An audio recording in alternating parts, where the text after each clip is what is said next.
Hai teman Kilin, perkenalkan, saya Kilin yang akan menemani malam-malammu bersama teman tak kasat mata. Kilin akan membawakan cerita-cerita seram yang membuat bulu kuduk kalian merinding. Cerita pengalaman Kilin bersama teman-teman dan keluarga Kilin yang boleh dipercaya, boleh tidak. Yang pasti, akan ada yang menemani kalian saat mendengarkan cerita ini.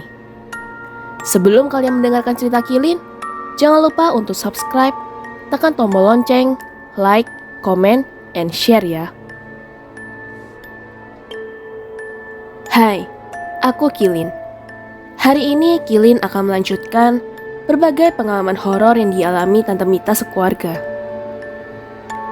Kali ini, pengalaman horor yang dialami Tante Mita tidak hanya di rumah. Saat Tante Mita sekeluarga berlibur pun sering mendapatkan pengalaman horor. Sobat Kilin, yang belum mendengarkan atau lupa tentang pengalaman horor di rumah Tante Mita, jangan lupa untuk mendengarkan part 6 cerita Kilin ya teman-teman. Seperti yang banyak orang bilang, kalau di rumah Tante Mita ada sosok penunggu laki-laki berbadan besar, berbulu dan berwarna hitam. Ia juga memiliki kuku yang panjang. Biasa orang bilang sosok ini merupakan genderuwo. Sosok ini beberapa kali mengganggu Tante Mita. Anehnya, genderuwo biasanya mengganggu saat suami atau pasangan tidak ada di rumah. Tapi, sosok seperti genderuwo di rumah Tante Mita ini mengganggu Tante Mita tiap kali suami Tante Mita sedang berada di rumah. Seperti yang pernah Kilin ceritakan, suami Tante Mita sering kerja keluar kota. Dan kalau suami Tante Mita keluar kota, maka Tante Mita tidur dengan anak perempuannya Lisa. Pertama kali Tante Mita diganggu sosok ini saat suami Tante Mita sedang tidur di sampingnya. Seperti sedang mimpi, Tante Mita seolah-olah berdua bersama dengan pria yang ia kagumi. Pria itu semakin mendekati Tante Mita hingga akan mencium Tante Mita. Tante Mita yang sadar kalau ia sudah punya suami menolak dan berusaha bangun. Badan Tante Mita tidak dapat digerakkan. Ia yang sudah bangun dari mimpi itu pun berusaha menendang dan membangunkan suami yang ada di sebelahnya ini juga tidak bisa. Tante Mita hanya bisa berdoa, hingga perlahan badan Tante Mita dapat kembali digerakkan. Tidak hanya itu, saat Tante Mita dan Lisa tidur berdua di kamar Tante Mita, mereka selalu mendapat cakaran di tubuhnya. Gangguan yang kedua, saat Tante Mita akan tidur malam, kembali ada sosok yang akan mencium Tante Mita. Tante Mita yang mengira suaminya ini langsung sadar kalau suami Tante Mita sedang tidur di sebelahnya. Tante Mita menahan dan menyingkirkan sosok yang ada di atasnya ini, hingga Tante Mita merasa sesak di dadanya. Tante Mita kembali berdoa dan tidak lama sosok itu menghilang. Tante Mita cepat-cepat bangun dan menyalakan lampu kamarnya. Gangguan yang ketiga ini saat Tante Mita bangun jam 3 subuh. Tante Mita yang masih malas-malasan di atas kasur melihat sosok hitam besar akan mendatangi Tante Mita. Tante Mita cepat-cepat menyalakan TV dan lampu yang berada di dekat kasurnya. Kemudian, saat dilihat lagi, sosok itu menghilang. Sosok seperti genderuwo ini pun juga pernah mengganggu tukang AC yang akan melepas AC ketika rumah Tante Mita direnovasi. AC yang dalam posisi mati ini selalu menyala sendiri. Akhirnya, remote AC dibawa ke rumah kontrakan Tante Mita agar tidak kembali nyala. Anehnya, saat bapak tukang AC balik ke rumah Tante Mita, AC di kamar kembali nyala. Dan akhirnya setelah selesai dengan AC yang selalu nyala, kamar Tante Mita dibuatkan ventilasi baru agar kabel tidak kelihatan. Kedua tukang AC itu melihat sosok tinggi hitam besar. Mereka lari ke kontrakan depan rumah Tante Mita, tempat Tante Mita tinggal sementara selama rumah masih direnovasi. Tante Mita yang bingung Melihat kedua tukang ini yang ternyata bapak dan anak itu tanya, "Ada apa, Pak?"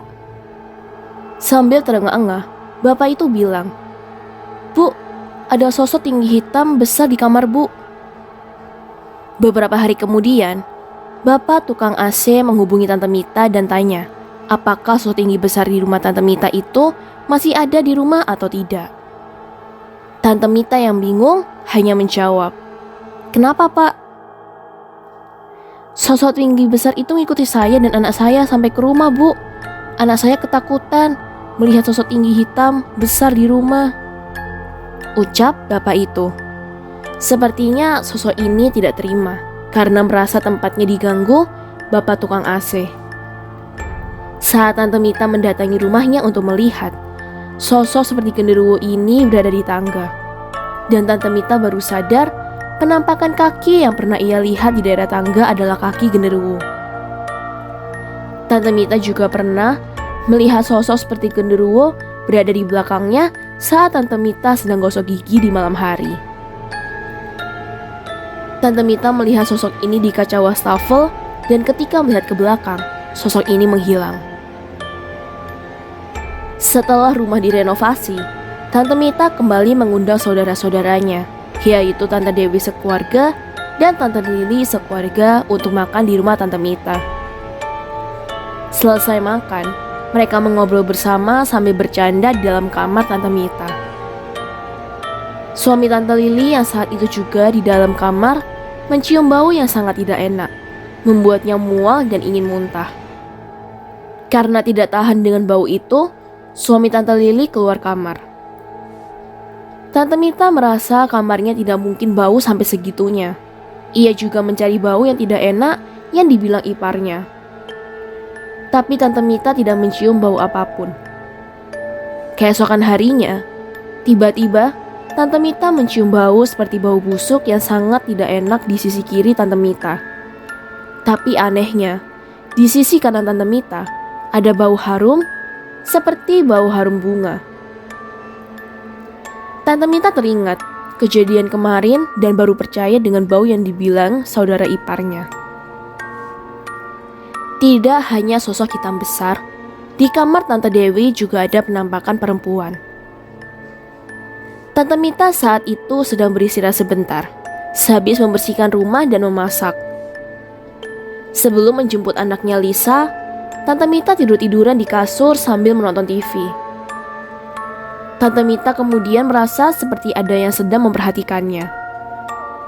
Saat Tante Mita melihat di sampingnya, ada sosok wanita berambut panjang berbaju putih duduk di sebelah Tante Mita memiringkan kepalanya dan melihat Tante Mita dengan mata melotot dan mulutnya menyeringai.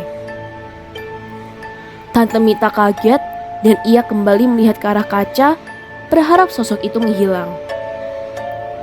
Tapi sosok itu tidak menghilang. Ia masih berada di sebelah Tante Mita dan wajahnya seperti marah melihat Tante Mita. Tante Mita yang kaget cepat-cepat mematikan TV dan keluar kamar. Kamar Tante Mita ini juga letaknya dekat dengan gudang yang dipakai untuk menyimpan barang-barang keluarga Tante Mita yang jarang dipakai. Meskipun gudang ini sudah diberi lampu terang, siapapun yang melihat gudang akan berasa redup dan gelap. Di gudang ini juga ada hewan gaib, salah satunya seperti kelelawar. Saat dicari, kelelawar itu menghilang. Ada juga sosok seperti anjing, tapi bukan anjing berwarna putih. Dan yang melihat sosok ini tidak hanya Tante Mita. Anaknya Tante Mita yang pertama pun pernah melihat sosok ini. Letak gudang juga dekat dengan dapur. Terkadang saudara Tante Mita yang berada di dapur atau sedang memasak pun merasa seperti ada yang sedang mengawasi dari arah gudang. Selain di kamar Tante Mita dan gudang di rumah, di kamar Ricky, anak Tante Mita juga menyimpan banyak cerita horor. Salah satunya saat Iel yang menginap di rumah Tante Mita, Iel tidur dengan kakak sepupunya Ricky. Iel tiba-tiba terbangun, menangis ketakutan dan bilang, "Kak, ada banyak sekali hantu di kamar kakak." Ternyata memang benar. Selain perempuan bersenandung di kamar Ricky, Anak kecil yang biasanya suka bermain di bawah meja kamar Lisa pun sekarang bermain di kamar Ricky. Karena kamar Ricky banyak mainan robot dan mobil yang sebenarnya koleksi Ricky. Iel bilang, anak kecil itu bawa teman-temannya ke sini, makanya kamar kakak banyak sekali hantunya. Tidak jarang juga Ricky mendengar suara dari koleksinya yang ia taruh di lemari kaca itu, seperti ada yang sedang memainkannya. Terkadang, letak mainan juga berubah.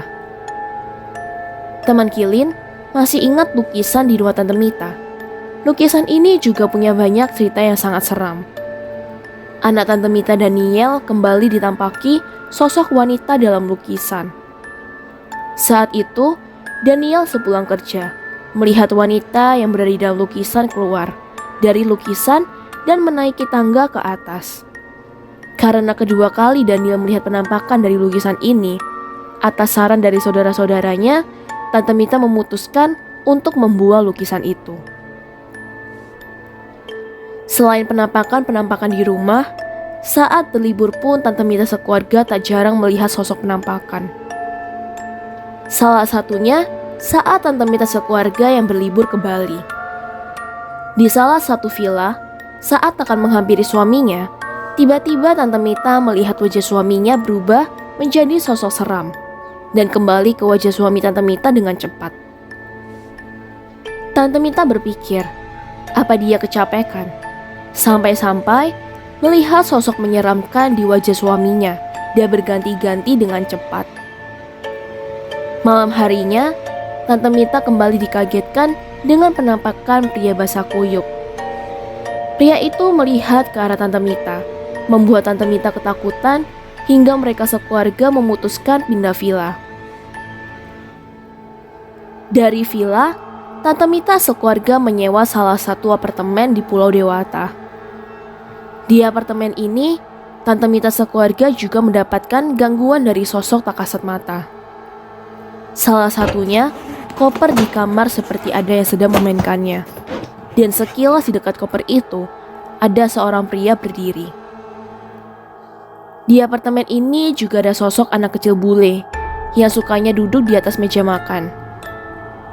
Tidak hanya saat berlibur di Bali, ketika Tante Mita sekeluarga menginap di salah satu apartemen di Surabaya pun juga pernah melihat sosok tak kasat mata. Saat itu, Tante Mita menginap bersama kedua calon menantu Tante Mita. Mereka semua berada di ruang tengah untuk bercanda dan mengobrol. Tante Mita yang sehabis dari kamar mandi melihat perempuan berambut panjang di salah satu kamar. Tante Mita merasa ada yang aneh, karena hari itu anak perempuan Tante Mita dan kedua calon menantunya tidak ada yang menggunakan baju berwarna merah muda. Perempuan yang dilihat Tante Mita menggunakan baju berwarna merah muda dan rambutnya berada di depan semua. Tante Mita yang tetap berjalan ke ruang tengah melihat seluruh anggota keluarganya berada di sana. Tante Mita kembali mundur melihat ke kamar itu dan sosok perempuan tadi berjalan menuju ke arah tembok lalu menghilang. Teman Kilin, bagaimana dengan saudara kalian? Apa ada yang memiliki cerita seram, baik di rumah atau saat mereka berlibur? Atau mungkin teman Kilin sendiri yang sering melihat sosok tak kasat mata? Ceritakan pengalaman kalian di kolom komentar ya teman Kilin. Terima kasih karena sudah mendengarkan cerita Kilin hari ini.